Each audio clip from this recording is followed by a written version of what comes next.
yang paling sering kita dengar itu yang Ya Rabbi bil Mustafa. Nah itu yang paling sering yang dibawakan oleh Haddad Alwi dengan sulis masih kecil itu. Nah itu yang dibacakan oleh Haddad Alwi itu cuma sebagian kecil dari rangkaian-rangkaian qasidah burdah yang dikarang oleh Al-Imam Al-Busiri. Nah, qasidah ini kita bacakan sejarahnya sedikit dulu supaya kita mengambil tabarruk dari apa yang akan kita baca. Pertama, qasidah ini dinamakan dengan qasidah burdah. Burdah artinya kain. Nah, itu burdah namanya. Jadi kain itu untuk syal atau apa itu namanya burdah. Kemudian qasidah ini dinamakan dengan qasidah burdah karena dalam riwayat, dalam cerita bahwa pengarang dari qasidah ini, penyusun qasidah ini Al-Imam Al-Busiri, beliau itu mendapatkan hadiah burdah, mendapatkan hadiah kain ini dari baginda Nabi Muhammad SAW ketika beliau berjumpa dengan Rasulullah dalam mimpi. Dan itu bermimpi dengan Rasulullah merupakan sesuatu yang hak dan nyata. Karena beliau SAW bersabda, "Man ra'ani fil manami faqad ra'ani haqqan. Fa inna syaitana la yatamatsalu bi aw la yatamatsalu fi surati," dalam ayat yang lain. Siapa yang melihat aku di dalam mimpi, maka sungguh dia memang benar-benar berjumpa denganku. Karena setan itu tidak mampu untuk menyerupai wajahku atau diriku. Nah Bapak Ibu, maka Al-Imam Al-Busiri itu bermimpi berjumpa dengan Rasulullah dan mendapatkan hadiah berupa kain yang disebut sebagai kain burdah. Al-Imam Al-Busiri itu beliau dulunya beliau ini kan ahli syair. Ahli syair itu dia biasa memuji saat itu para penguasa, memuji dengan syair yang indah, akhirnya dapat duit. Itu jadi mata pencarian. Jadi datang ke penguasa, datang ke orang kaya yang itu, datang kemudian dia bikin puisi, bikin kubahan syair, kemudian setelah itu dapat duit. Dan kemudian di satu saat maka dia mengalami kebosanan, kok mau ini baik hidup ini. Dan satu saat beliau kemudian kena asabahu syalal, dia tertimpa penyakit menuju kita mati sebelah waktu.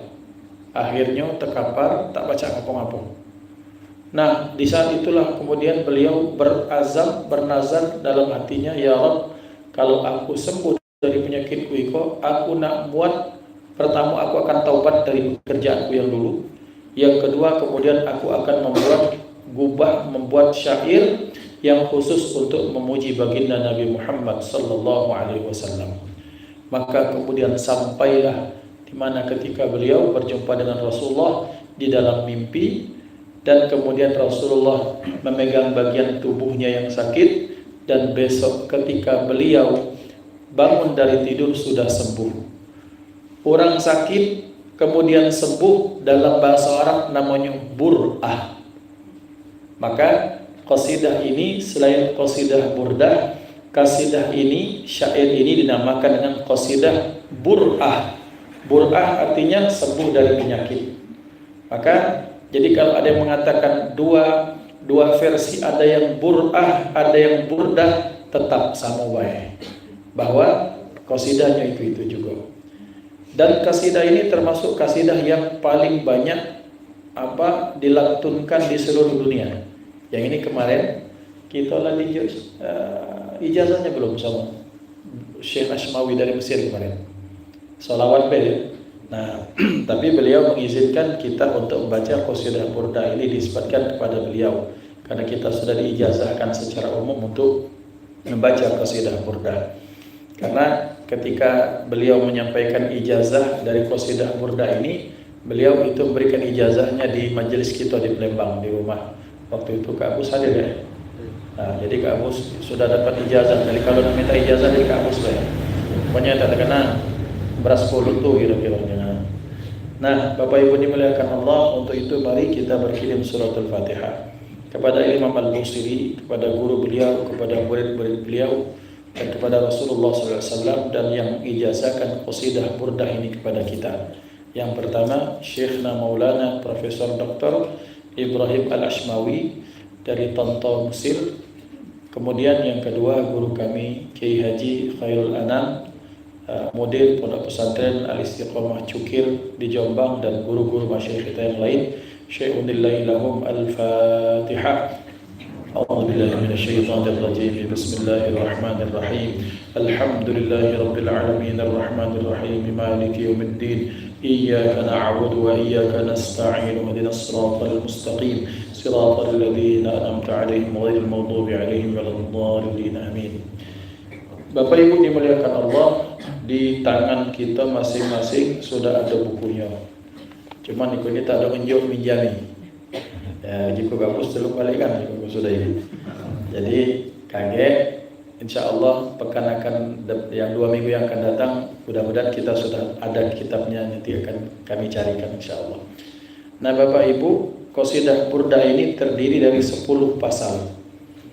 Terdiri 10 pasal, maka di antara pasal itu ada yang kemudian membacanya, misalnya kita buka halaman 2, halaman yang pertama itu Maulaya salli wa sallim, biasa dibaca di pojok. Kemudian amin tadakuri jiranin bidhi salamin mazajta dam'an jaramin muqlatin bidami.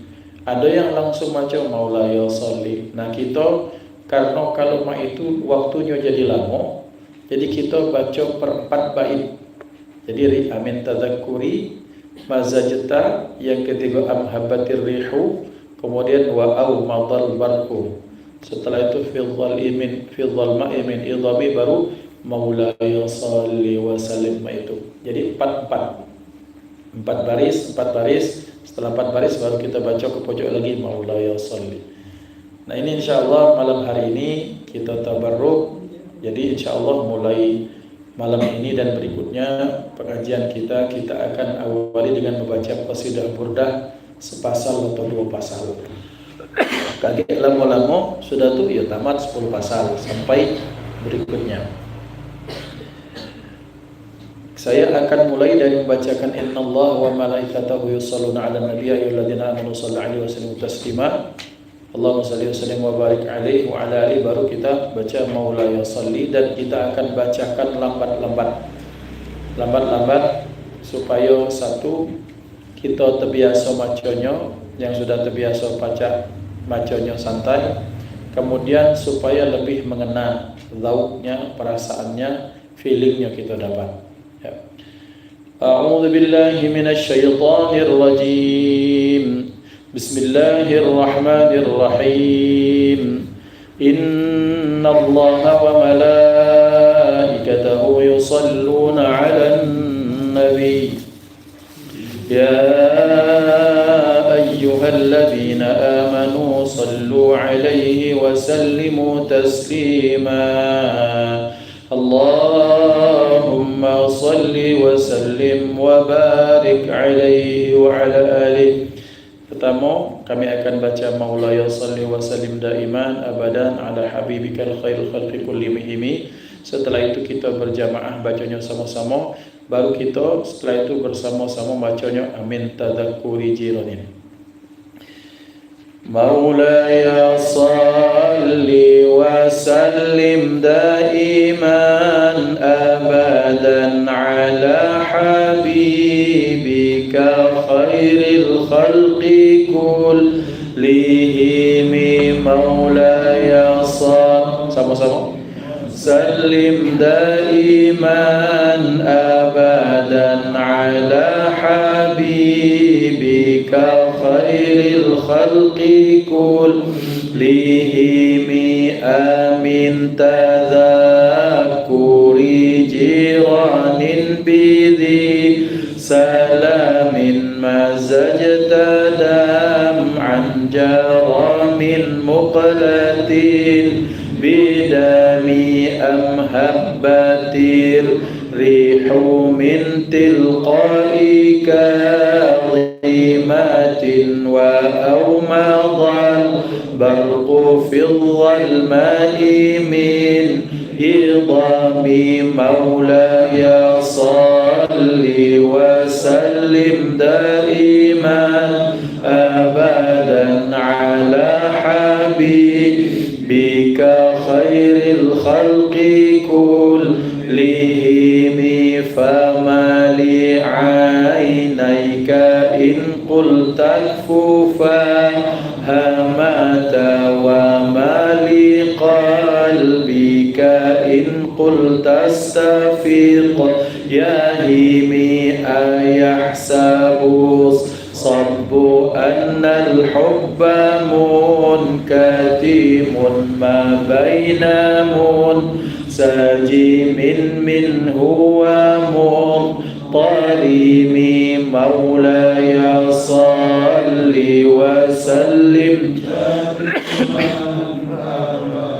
على حبيبك خير الخلق كلهم لولا الهوى لم تغرق دمعا على طلال ولا أليقت لذكر الباني والعالم فكيف تنكر حبا بعدما شهدت به عليك عدول الدمع والسقم مولاي صل وسلم دائما أبدا على حبيبك خير الخلق كلهم وأثبت الوجد والطي عبرة وضعنا مثل البهار على خديك والعالم نعم سرى طيف من أهوى فأرقني والحب يعترض اللذات بالآلام مولاي صل دائما أبدا على حبيبك خير الخلق كلهم يا لئيمي في الهوى العذر معذرة مني إليك ولو أنصفت لم تلومي عادتك حالي لا سري بمستدير عن الوشاة ولا داني بمنحسم مولاي صل وسلم دائما أبدا على حبيبك خير الخلق كلهم محطني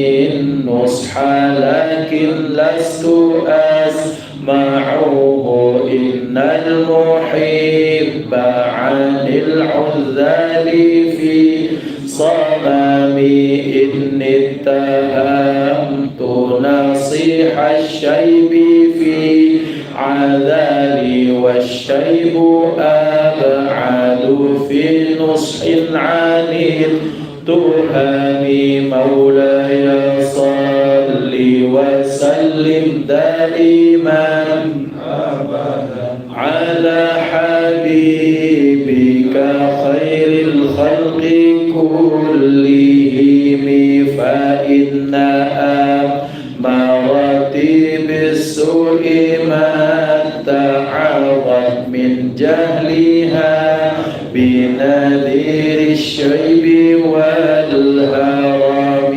ولا أعدت من الفعل الجميل قير ضيف ألم ما برأسي غير محتشم مولاي صل وسلم دائما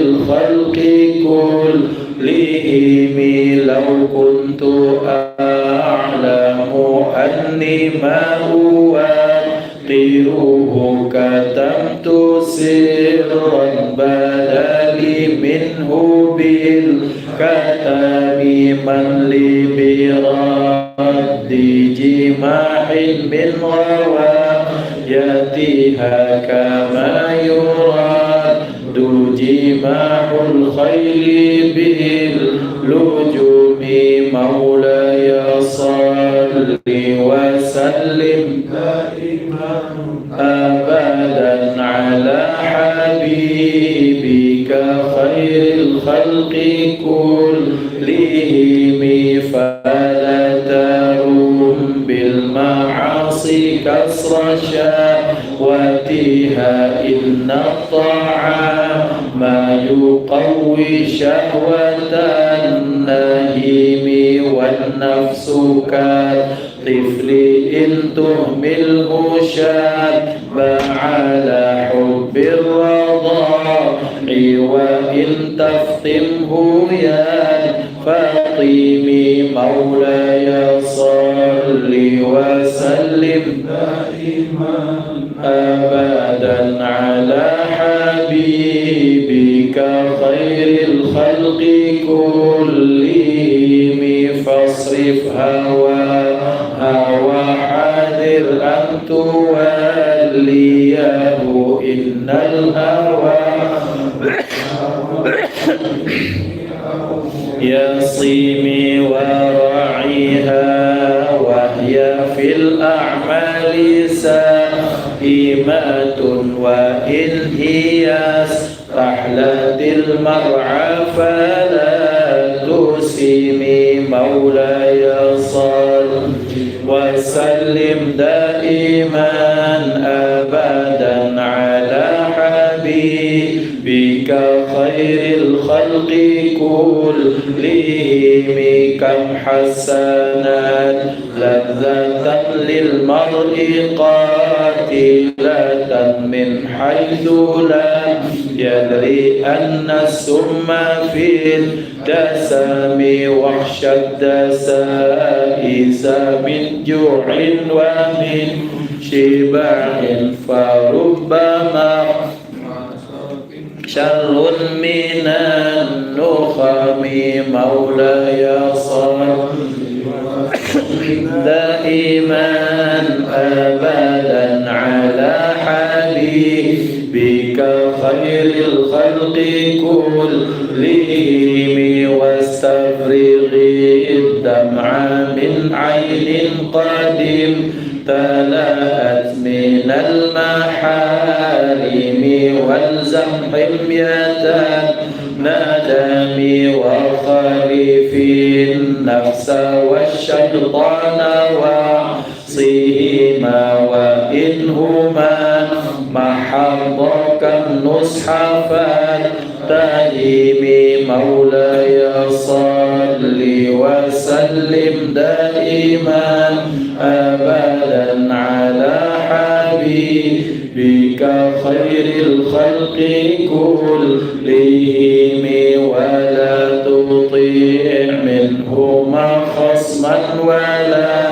حكما فأنت تعرف كيد الخصم والحكم أستغفر الله من قول بلا عمل نقل به نسلا لذي حكم مولاي صل وسلم دائما أبدا على حبيبك خير الخلق كلهم أمرتك الخير لكن ما اهتممت به وما استقمت فما قولي لك استقيم ولا تزودت قبل الموت نافلة ولم أصل سوى فرض ولم أصم مولاي صل salli wa sallim daiman abadan ala habibika khairil khalqi kullihim ya rabbi bil mustafa balligh maqasidana waghfir lana ma madaya wasi'al karami Allahumma salli wa sallim wa barik alaihi wa ala alihi. Alhamdulillah rabbil alamin. Insyaallah mudah-mudahan dijadikan salawat kita disampaikan Allah pada hadratul Rasul sallallahu alaihi wasallam, dan mudah-mudahan kita baca istiqomahkan sehingga kita baca mendapatkan pahala-pahala kebaikan istiqomah fa insyaallah. Amin Allahumma amin. Bapak Ibu yang dimuliakan Allah Subhanahu wa taala, fa insyaallah malam ini kita akan membahas satu kitab yang luar biasa yang dikarang oleh Al-Allamah Al-Qadhi Abdul Fadl bin Musa Al-Yahsubi atau Al-Yahsabi, dikenal dengan Qadhi Iyad.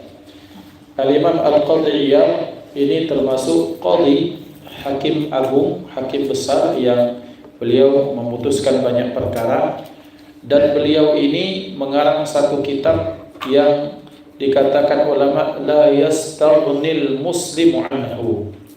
Jangan sampai seorang muslim itu kemudian tak naruh kitab itu. Minimal kita sekali belajar atau minimal kita mendengar isi-isi dari kitab ini.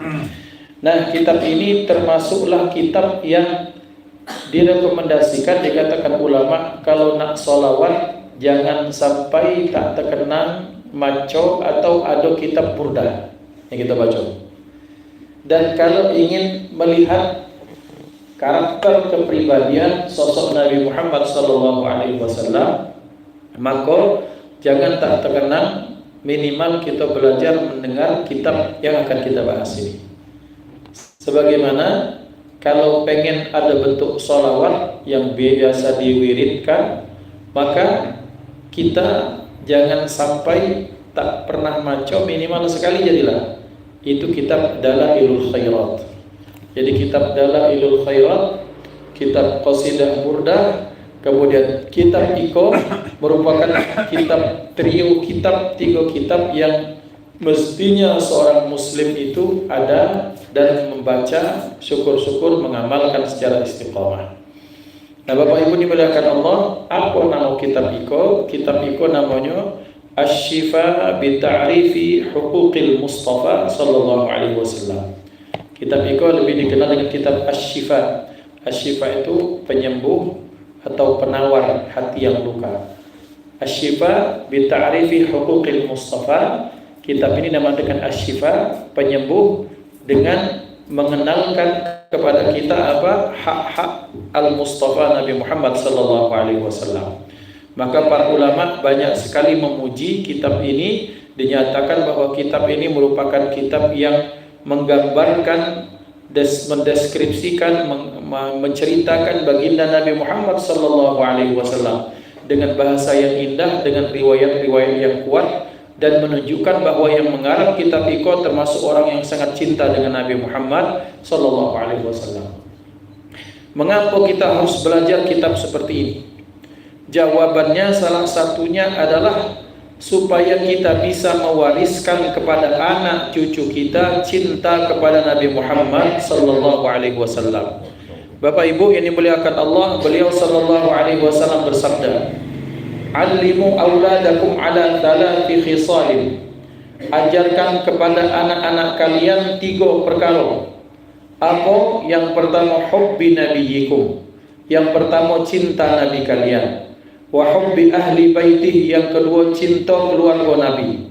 Yang ketiga wa hubbi tilawatil Quran, yang ketiga cinta membaca Al-Quran. Karena orang yang baca Al-Quran itu kelak di akhirat mereka akan dinaungi Allah fi dhillillah yauma la dhilla illa dhilluh. Mereka akan mendapatkan naungan yang tidak ada naungan kecuali perlindungan dan naungan daripada Allah Subhanahu wa taala. Mengajarkan cinta kepada anak, mestinya kita kenal siapa yang nak kita kenalkan itu. Berarti kalau kita pengen mengajarkan cinta kita kepada anak kita, cinta kepada Nabi Muhammad sallallahu alaihi wasallam, maka berarti kita harus terbiasa membaca sholawat atau mempelajari kehidupan beliau, sehingga kita betul-betul tahu niat apa yang harus kita berikan atau kita ajarkan kepada mereka. Karena kenapa? Karena Bapak Ibu, seperti yang sering saya sampaikan di dalam majelis-majelis ilmu kita, dikarenakan sekarang ini kita ini lagi krisis. Bukan krisis makanan baik, bukan krisis ekonomi, tapi krisis yang jauh lebih hebat daripada itu, krisis idola dan krisis keteladanan.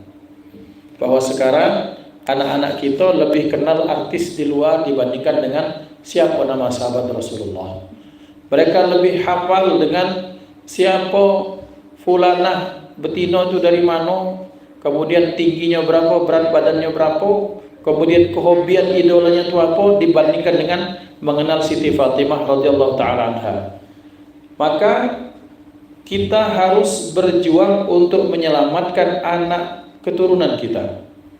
Bukan hanya pada aspek ekonomi kita selamatkan mereka, tapi kita selamatkan mereka dari aspek pola pikir mereka, yang mereka mencari jati diri, yang kemudian ketika dapat mereka mengidolakan orang-orang yang jauh daripada Allah.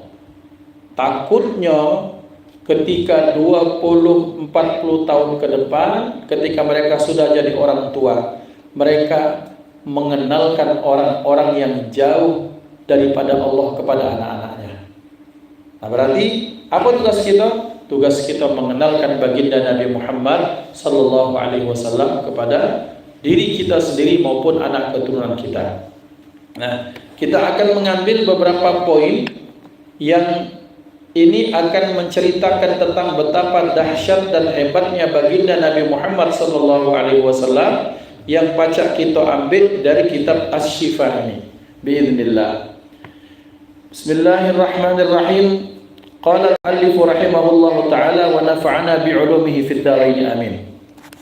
Qala Abu Bakr ibn Tahir, berkata al-Imam Abu Bakar bin Tahir, zayyanallahu ta'ala Muhammadan sallallahu alaihi wasallam bi zinatir rahmati. Allah subhanahu wa ta'ala telah menghiasi Nabi Muhammad sallallahu alaihi wasallam bizinatir rahmati. Yang pertama, bizinatir rahmah, dengan perhiasan rahmah atau kasih sayang. Fakana kaunuhu, maka adalah kondisinya atau adanya beliau rahmatan, sebagai rahmat, wa jami'u syama'ilihi wa sifatihi rahmatan 'alal khalqi, dan seluruh syama'il beliau, kandungan-kandungan yang ada pada diri beliau dan sifat-sifat beliau rahmatan 'alal khalqi, menjadi rahmat bagi makhluk.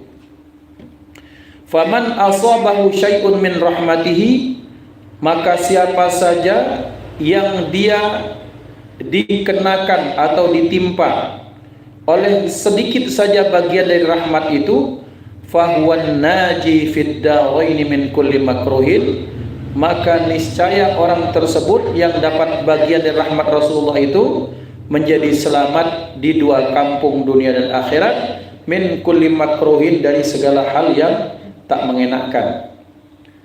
Wal wasilu fihima ila kulli mahbubin, dan yang menyampaikan pada keduanya terhadap apa yang diinginkan. Maksudnya yang menyampaikan hajat kita dengan berkah rahmat itu terhadap apa saja yang kita cita-citakan dan kita inginkan. Ala tara anna Allah Ta'ala yaqulu, tidakkah engkau membaca firman Allah Ta'ala, a'udzubillahi minasyaitonir rajim, wa ma arsalnaka illa rahmatan lil alamin, tiadalah Muhammad aku utus engkau, kata Allah, sebagai rahmat bagi alam semesta. Kemudian dinyatakan fakanat hayatuhu rahmatan, maka adalah hidup beliau rahmat. Wa mamatuhu rahmatan, dan adalah meninggalnya atau wafatnya beliau itu rahmat. Kama qala sallallahu alaihi wasallam, hayati khairun lakum wa mauti khairun lakum. Sebagaimana beliau sallallahu alaihi wasallam bersabda, hidupku itu baik bagi kalian, dan ketika aku wafat pun kewafatanku baik adalah baik untuk kalian. Nah, Bapak Ibu dimuliakan Allah Subhanahu wa taala, pada malam hari ini pertama yang akan kita bahas, sebagaimana dikatakan Al-Imam Abu Bakar bin Tahir, Allah Subhanahu wa taala telah menghiasi Rasulullah sallallahu alaihi wasallam di bizinatir rahmah, dengan perhiasan berupa apa? Rahmat.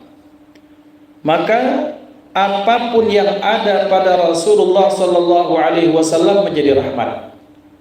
Ayo kita bahas dikit-dikit biiznillah. Kita itu umat kan? Umat siapa? Umat Nabi Muhammad. Nah, karena kita umat Nabi Muhammad, maka kita dapat rahmat. Apa rahmatnya? Seperti yang telah dijelaskan sebelumnya, bahwa siapa di antara orang beriman itu dia bercita-cita melakukan kebaikan, kemudian ternyata cita-cita atau niat itu tak jadi atau batal dia lakukan, maka dia dapat satu pahala melakukan satu kebaikan sempurna. Siapa yang bercita-cita, dia punya kepengen untuk melakukan kebaikan, kemudian dia amalkan, dapat 10 pahala kebaikan balasan daripada Allah Subhanahu wa taala. Dan seterusnya, hadisnya Bapak Ibu sudah sangat hafal dan paham. Ngapa kita dapat itu? Karena kita adalah umat Rasulullah, sehingga kita dapat rahmat Allah. Kemudian umur kita ini antara 60 sampai 70, yang lebih daripada itu maka itu adalah bonus daripada Allah. Maka ketika kita kemudian dikatakan Rasulullah, nahnul akhiruna as-sabiqun, nahnul akhiruna fid dunya as-sabiquna fil akhirah. Kita adalah umat yang paling akhir di dunia tapi paling dulu di akhirat. Maksudnya kita mendapatkan nikmat surga didahulukan oleh Allah Subhanahu wa taala. Berkah apa? Berkah kita menjadi umat Nabi Muhammad sallallahu alaihi wasallam. Maka Bapak Ibu dimuliakan Allah, maka nisbatnya kita ini umat Muhammad, disandarkan kita kepada Rasulullah, itu sudah bentuk rahmat daripada Allah Subhanahu wa taala.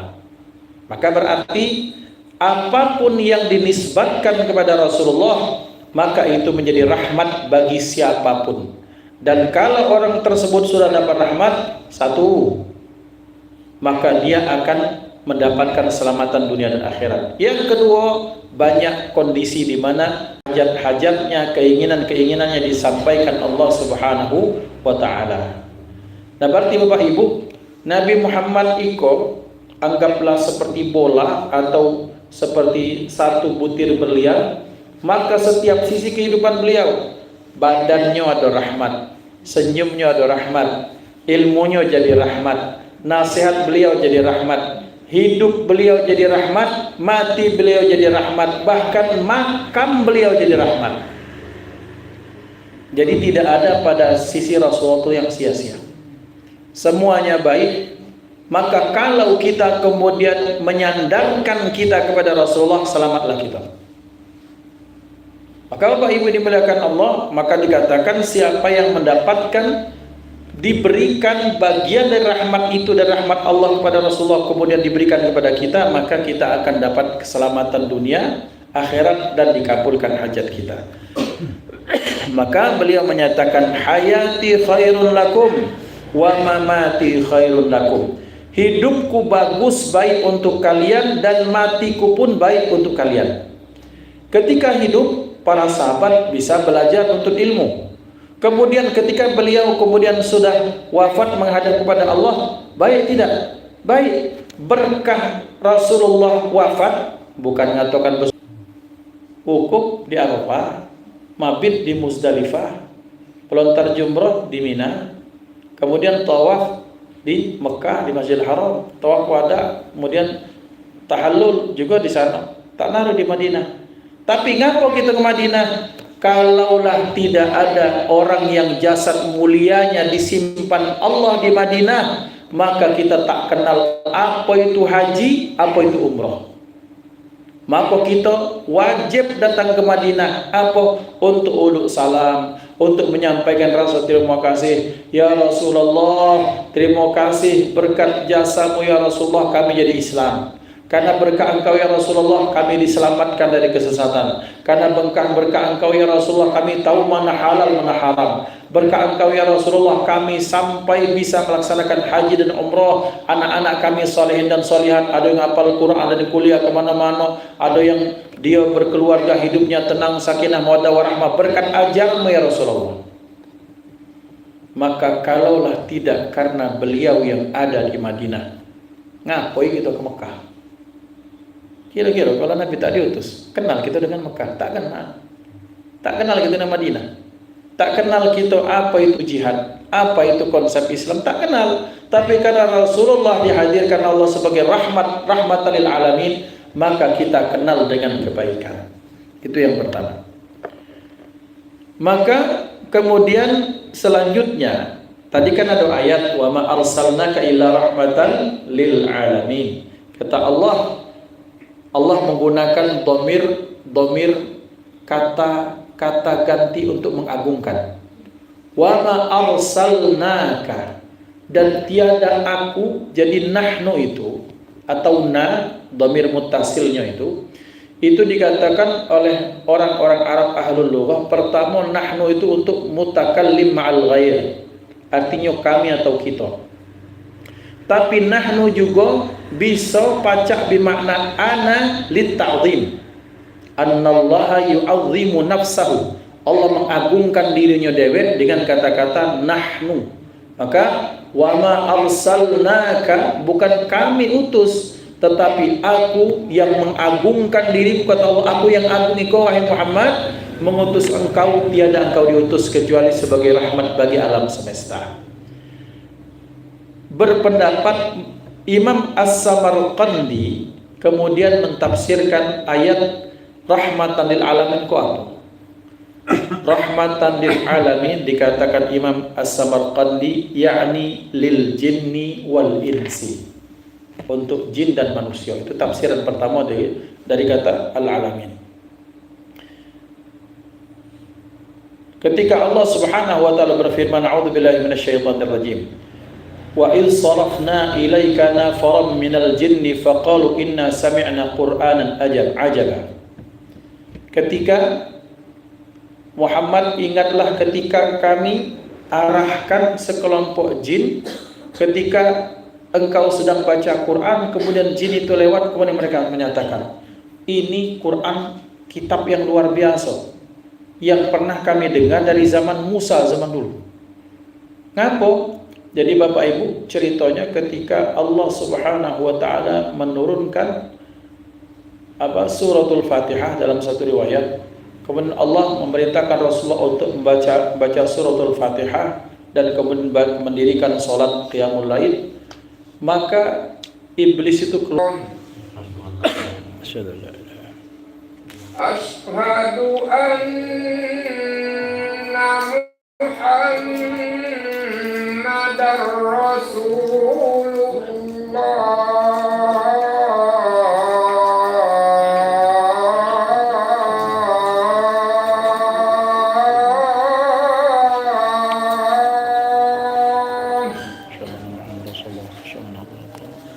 Asyhadu anna Muhammadar Rasulullah.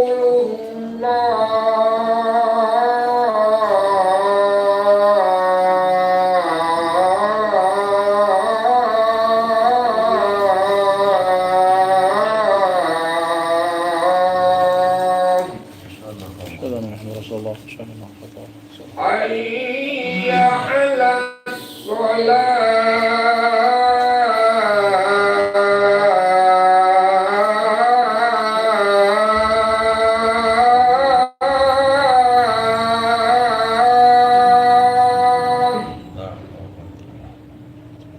Hayya 'alas shalah.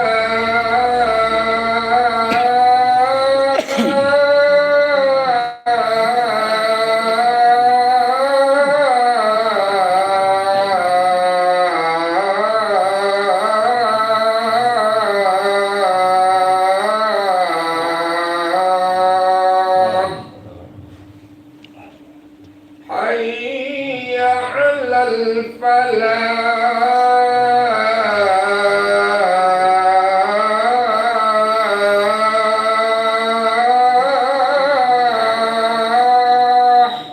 لا حول ولا قوة إلا بالله. حي على الفلاح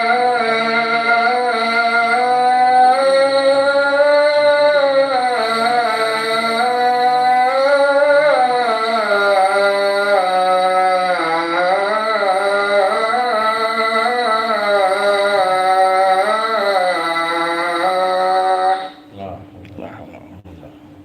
الله أكبر الله أكبر لا إله إلا الله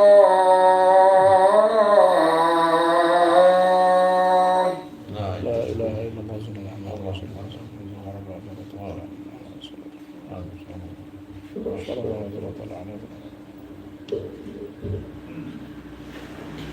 بك يا أرحم الراحمين ارحمنا. Baik Bapak Ibu, kita lanjutkan bahwa Rasulullah Sallallahu Alaihi Wasallam menjadi rahmat bagi rahmatan lil alamin. Itu tafsiran pertama untuk manusia dan jin, dengan bukti bahwa banyak golongan jin akhirnya mereka bersyahadat masuk Islam dan mereka mendapatkan ketenangan, ketentraman, kenyamanan dan masuk surga kelak berkat rahmat yang besar ini.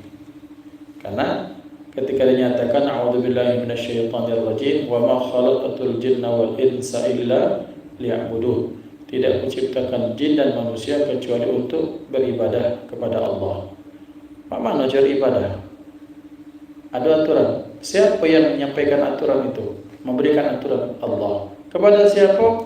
Pada Rasulullah. Maka beliau adalah utusan Allah, Nabi dan Rasul yang juga diutus untuk golongan jin. Sehingga pernah pada satu saat ketika dalam periode fase di Mekah, satu saat para sahabat ini gempar, takut minta ampun. Ini masih di awal-awal Islam. Karena saat itu sahabat tiba-tiba malam itu kehilangan Rasulullah. Beliau tak ngomong, beliau tak naruh pesan, kemudian dicari-cari tak ada. Zaman itu para sahabat tuh, di zaman itu sahabat tuh biasanya ronda tiap malam. Meronda. Nah, malam itu kehilangan Rasulullah. Takutnya beliau ditangkap oleh rombongan Abu Lahab, Abu Jahal, musuh-musuh Islam. Sampai kemudian ketika jam 4 menjelang subuh Rasul keluar kejinguan. Ya Rasulullah, kamilah pucat pasi semalaman tak tidur, susah, takut Rasulullah ditangkap. Itu namanya kekhawatiran umat terhadap keselamatan nabinya. Rasul senyum, ngapo. Ya Rasulullah, kami kehilangan Anda. Tak naruh pesan, tak naruh omongan sebelumnya, tiba-tiba Anda tak ada menghilang di antara kami. Kami takut Anda ditangkap oleh musuh. Maka Rasulullah menjawab, tidak, kata beliau. Semalam ada raja jin datang pengen belajar mengucap syahadat dan mengundang aku untuk masuk ke kampungnya, ke kerajaannya untuk mengislamkan kaumnya. Jadi raja jin itu punya anak buah, punya seluruh rakyatnya masuk Islam berkah apa? Berkah dakwah Rasulullah.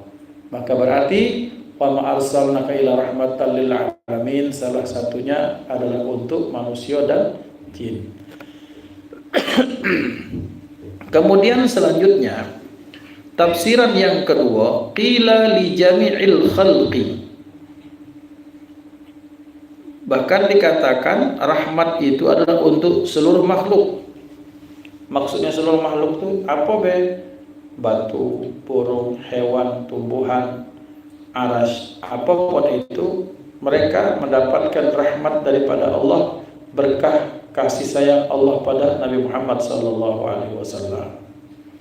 Contohnya satu saat ketika Rasulullah SAW di fase Madinah baru hijrah, dibuatkan untuk beliau Masjid Nabawi.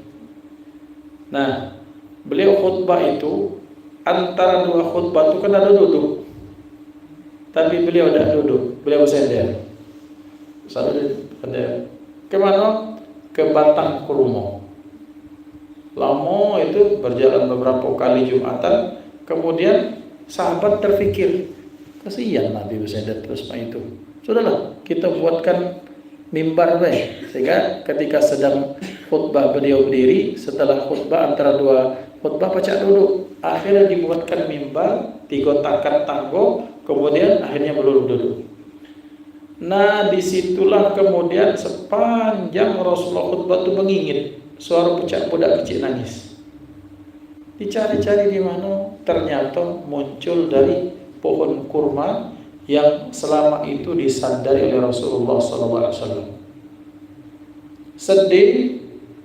Sedih kenapa? Karena dirinya tak disandari lagi, tak dipakai Rasulullah untuk bersandar menyandarkan punggung beliau yang mulia. Maka kemudian kata Rasulullah, sabar, kaget kita dipertemukan di surga. Jadi satu tumbuhan itu salah satunya itu yang akan dipertemukan Rasulullah SAW. Lihat Bapak Ibu, bahkan pohon kurma pun menangis tak ingin ditinggalkan Rasulullah. Berarti Rasulullah itu rahmat bagi alam semesta, bahkan termasuk tumbuh-tumbuhan. Dan yang lain banyak riwayat itu. Nah, kita lanjut. Rahmat Allah, rahmatan lil alamin. Setelah tafsiran pertama adalah untuk jin dan manusia, yang tafsiran yang kedua artinya untuk seluruh makhluk, maka kemudian dikhususkan apa bentuk rahmat itu? Lil mu'mini rahmatan bil hidayati. Untuk orang-orang beriman Rasulullah menjadi rahmat. Ngapo? Dengan asbab beliau maka kita. Orang munafik dapat rahmat gara-gara Nabi. Apa? Bil amani minal qatli. Orang munafik itu aman dari mereka itu dibunuh, dihilangkan nyawanya karena perintah Rasulullah jangan bunuh orang-orang munafik. Ngapo? Karena zahirnya orang-orang munafik itu bagian dari orang Islam. Munafik itu rombongan Abdullah bin Ubay bin Salul itu dan rombongannya yang ada di Madinah, mereka pura-pura masuk Islam, sholat sama Nabi. Kemudian mereka bercengkrama dengan Nabi beserta para sahabat. Tapi wa idza khalau ila syayatinihim qalu inna ma'akum innama nahnu mustahzi'un. Tapi kalau mereka berpaling kepada pemimpin mereka, gembong-gembong kafir mereka, orang-orang munafik ngomong, kami ini nak ngolahkan mereka baik, kami ecak-ecak muslim pada lidah. Nah, kelakuan orang munafik ini apakah Rasulullah tahu? Tahu. Apakah para sahabat tahu? Apalagi Sayyidina Umar bin Khattab. Dalam banyak momen Sayyidina Umar bin Khattab itu, ya Rasulullah izinkan aku mancung kepala orang. Kurang ajar dia dengan Anda wahai Rasulullah. Minta izin Sayyidina Umar. Kata Rasulullah, jangan wahai Umar. Mbak Mano kaget ada orang ngomong Muhammad membunuh sahabatnya sendiri. Karena dalam pandangan orang umum, orang luar, orang munafik itu bagian daripada Islam. Padahal mereka tidak Islam dalam hatinya, tapi zahirnya mereka adalah orang Islam, zahirnya baik. Nah, karena itulah kata Rasulullah, wahai Umar, jangan dibunuh, jangan diusik mereka.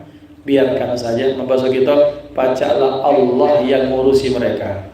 Adapun kita jangan sampai kemudian kalian siksa atau bahkan kalian bunuh, karena nanti itu akan menimbulkan fitnah Muhammad membunuh sahabatnya atau saudaranya sendiri. Na'udzubillah. Rahmat bukan, Pak? Rahmat. Orang munafik selamat daripada hukuman orang-orang beriman. Ngapo? Karena adanya Rasulullah Sallallahu Alaihi Wasallam. Kalau Rasul tak nahan, kira-kira sudah habis itu, mereka semua sudah dipancung oleh Sayyidina Umar bin Khattab. Itu rahmat. Yang berikutnya, untuk siapa lagi rahmat itu? Beliau menyatakan rahmat itu untuk orang kafir.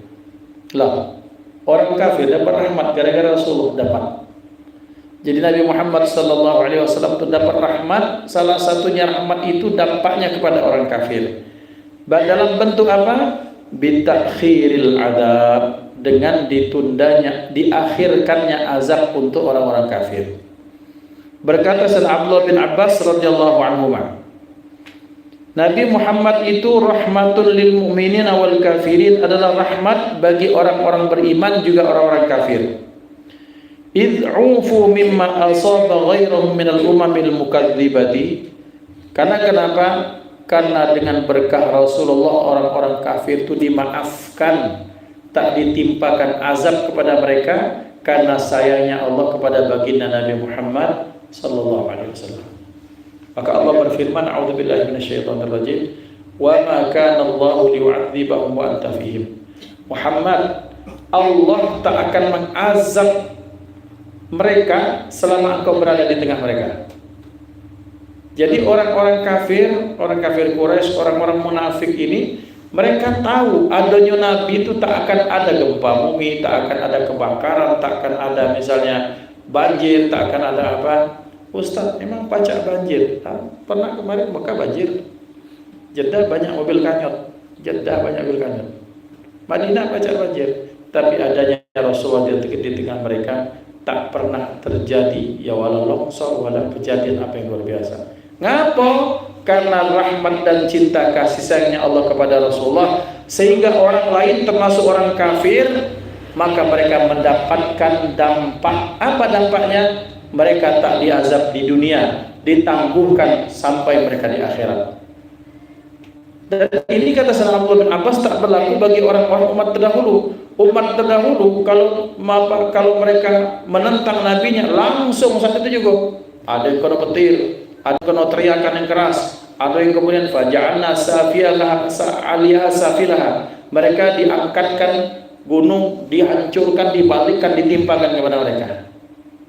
Bahkan ada yang kata Allah, kunu qiradatan khasiin, jadilah kalian monyet, maaf bagi kita, kera atau monyet yang dihinakan Allah.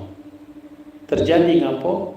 Karena tak adanya rahmat Allah kepada mereka. Tapi Abu Lahab, Abu Jahal dapat rahmat Allah. Bukan karena Allah senang dengan Abu Lahab, Abu Jahal, tapi karena cintanya Allah kepada Rasulullah, sehingga dimanapun tempat beliau berpijak tak pernah ada gempa bumi serta kejadian-kejadian alam. Dan itu merupakan bentuk kasih sayang Allah secara tak langsung kepada orang-orang kafir. Kalau orang kafir bisa mendapatkan akses rahmat daripada Allah berkah Rasulullah, apalagi kalau kita betul-betul cinta kepada Rasulullah sallallahu alaihi wasallam, maka mudah-mudahan kita dapatkan selamat di dunia, dikabulkan hajat di dunia, selamatkan di akhirat dan diangkat derajat di akhirat. Amin Allahumma amin. Adanallahu wa iyyakum ajma'in. Usikum nafsi bi taqwallah. Fa insyaallah bulan depan kita tetap dalam kondisi jadwal yang sama kita baca, tapi untuk bulan depan baca sekali baik. Seko rawi baik, seko riwayat, seko pasal baik. Setelah itu kita kajian bismillah. Mudah-mudahan manfaat apa yang kita bahas pada malam hari ini menjadi pemberat timbangan kebaikan bagi orang tua dan guru-guru kita, menjadi asbab kebaikan bagi diri kita, keluarga kita dan saudara keturunan. Dan mudah-mudahan dengan berkah cinta kepada Rasulullah SAW, maka seluruh anak keturunan kita diselamatkan dari fitnah dajjal, fitnah syaitan iblis dan bala tentaranya, dan dijadikan mereka anak yang salihin dan salihat. Amin Allahumma amin. Kita tutup dengan hamdalah, alhamdulillah rabbil alamin. Assalamualaikum warahmatullahi wabarakatuh. Alhamdulillah. Persiapan salat Isya.